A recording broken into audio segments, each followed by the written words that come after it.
If you answer these few questions, you too, my friend, can put together a top-notch RFP for AV services. Welcome to the Event Pro Show, your ultimate guide to the world of corporate events. Whether you're a corporate event planner, experiential marketing pro, producer, technician, or anyone involved in creating exceptional events, this podcast is your go-to resource for valuable insights, expert tips, and inspiring stories from the industry's leading professionals.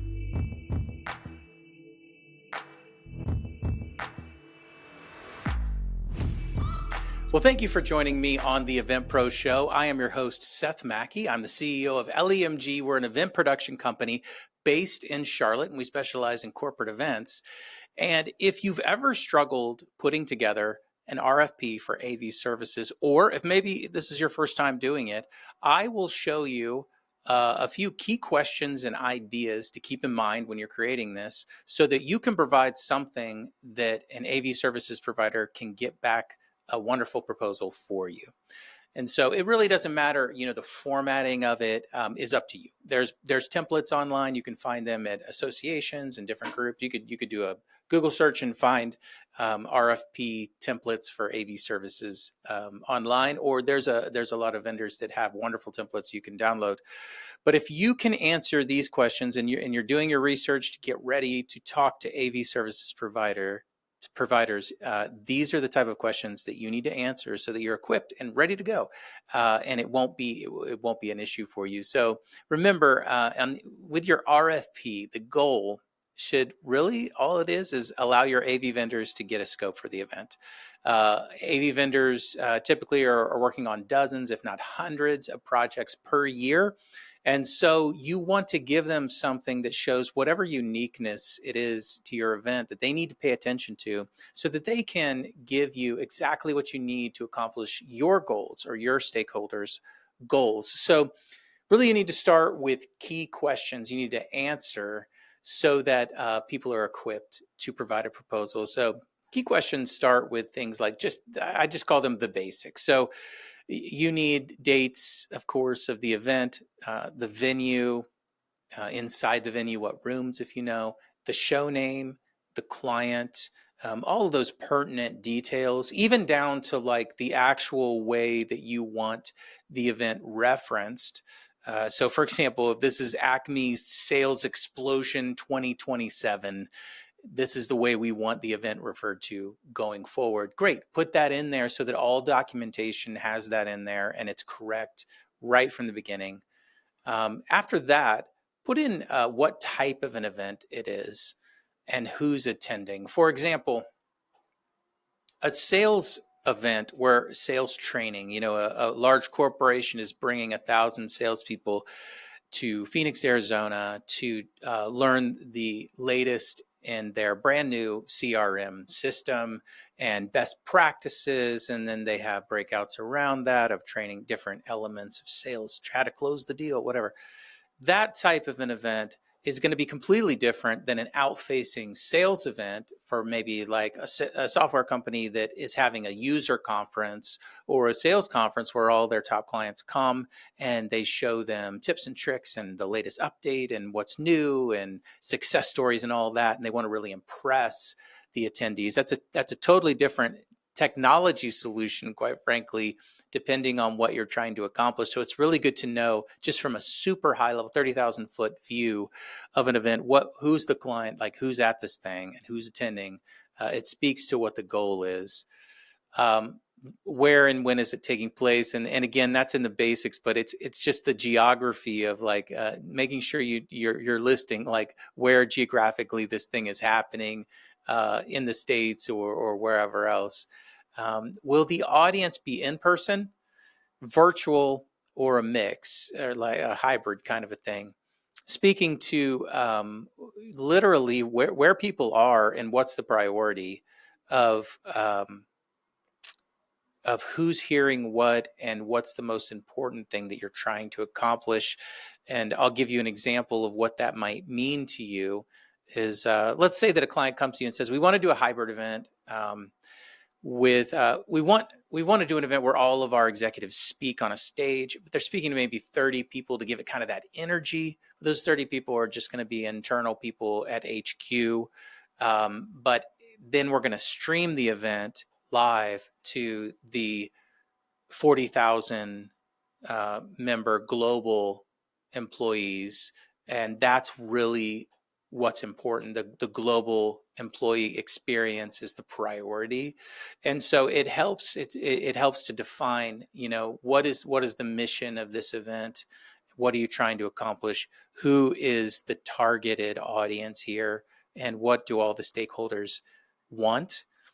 And so understanding that helps provide a better AV proposal. And also moving on, number and type of venues. So, for example, we're going to be at Hotel X in Dallas, Texas, and we're doing our general session in Main Ballroom A. But we're also then going to go to 4 different breakouts in that space so that we can do some training and just understanding what rooms those are, not just the venue, but what rooms those are. One thing that's super helpful, there's a little note, is that make sure you note what's worked well in the past if you have a history in this event, or other events that you've done. Maybe you could speak to, like, what do we really liked about this other series as they did this, and also what hasn't worked well. Sometimes that's more informative than anything to say, hey, what we're really trying to avoid is X, Y, and Z. Great. That's awesome. That informs me as we're putting together a proposal for you. And really the last question would be, do you have a fixed AV budget? Do you have a budget guidance that you can give your AV providers so that they can understand what you're aiming for and what is the true scope of what you are trying to accomplish versus what resources you have available to you to do that? And I know this is uncomfortable for people, and I understand that. But there's something that I think of as kind of a procurement mindset, where in procurement they try to centralize purchasing and make things as efficient as possible. And it works really well for things like, hey, we need to buy a bag of nails, and it doesn't matter where you get those bag of nails from. We just need the cheapest bag of nails. And it's more of a commodity mindset. But this is a high level service that you're asking for, and so there's a lot of nuance in it. And if you have a strong AV partner, they can understand your budget, they can understand your requirements, and they'll build something within that reasonable budget. And so that's really why you get that question. It's not that they're trying to squeeze every last dollar out of the scenario. They're just trying to understand, like, where are we here? What's the range that I have to work with? And then we'll work within that. So that's the initial questions that you would want to answer. Next, you would get into baseline requirements. And that term baseline requirements, it really is helping you understand these are the must-have items to get this thing done. So for example, let's talk about audio. In audio, in that example, in that room in Texas, you have 1,000 people or something in the general session. So there's 1,000 people and they need to be able to hear.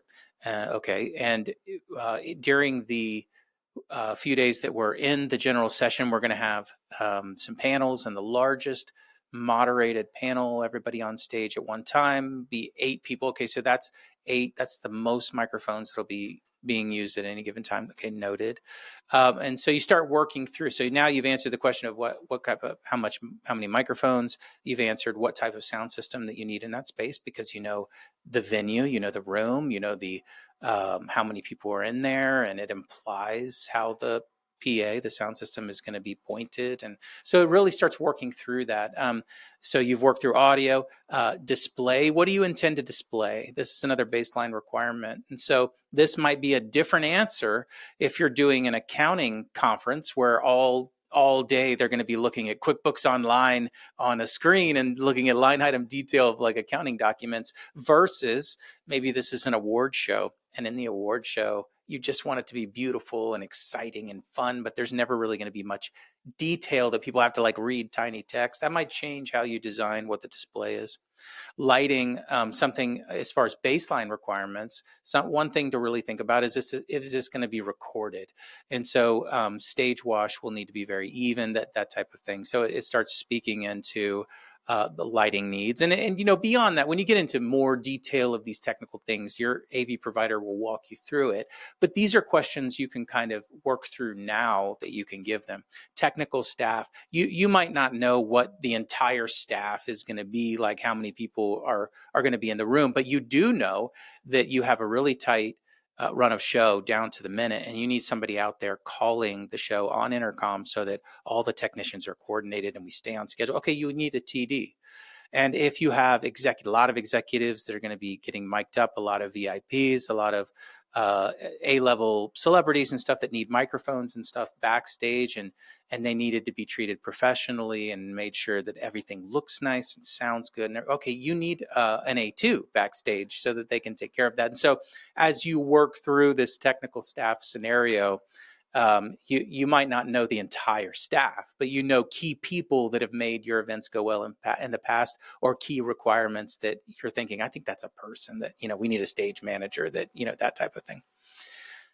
Presentation support. So if you have an event that has a lot of presentations or video roles, start thinking about that. We need something that plays videos, we need something that plays presentations, and we have multiple of each. And so also, by the way, while we're at it, our presentations have a lot of changes during rehearsals, so we need someone to take care of that. Okay, you're talking about another technical staff person that takes care of graphics and works with your executive team as they're doing rehearsals to change slides and change, edits and stuff. So you're working through all of these things that are known to you. So that's all of your baseline needs. Once you have all of that, all of the baseline needs, the next thing you need to do is talk about enhancements or things that are beyond the baseline requirements. And so a lot of times these are things that maybe your stakeholders were talking about. Hey, the logo of this brand that we're representing is a giant grizzly bear, and so we want a 2D large scenic piece that is a big bear or something, and we need that created, or whatever you need, like some sort of scenic elements that tie into the branding around the room or whatever. These are things that would be nice to have. Let's talk about that. So start talking about that type of thing. Live streaming or hybrid broadcast setup might be something that isn't really a baseline requirement, but you've been thinking about that. Hey, I think we can get some additional revenue if we sell this streaming pass in the last 10 days of registration. We can include some people. So what would happen if we did that? And then the next question beyond that would be, okay, well then do you need recording? And do those recordings then need to be edited? Does it need to look like a polished product at the end, or do you just need raw recordings? And these are enhancements that you might need. And other enhancements you might want to think about are additional lighting, LED services, digital signage. The list can go on, but if there's anything that seems to be like it would be a nice to have, go ahead and put it here. Now, what you might be thinking is the enhancements I listed might be your baseline requirements or vice versa, and you're right. So you have to determine what are the absolutes, the baseline needs that you need, and then what are things that you think of as enhancements that you want to talk about, but you're just not sure yet. And so it's nice to break those up so that there's clarity on the vendor side, the AV vendor side, to know what's must have and what are additional things. Other additional items are any room venue information that you might have. Maybe you did a site survey, maybe you just know about anything that's quirky or specific to that space that you think that they should know. If you have previous pictures of this event or this event series, that is incredibly helpful. Or videos, anything that can document what's been done in the past. And anything you think the AV supplier should know about that would help them create the best proposal, go ahead and put it in there and share that with them so that they can create something exceptional for you, and it cuts down on the back and forth.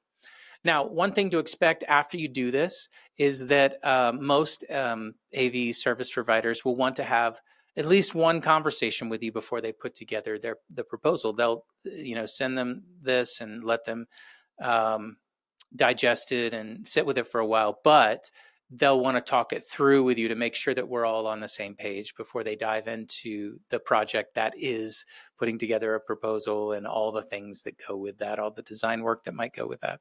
So you should expect that.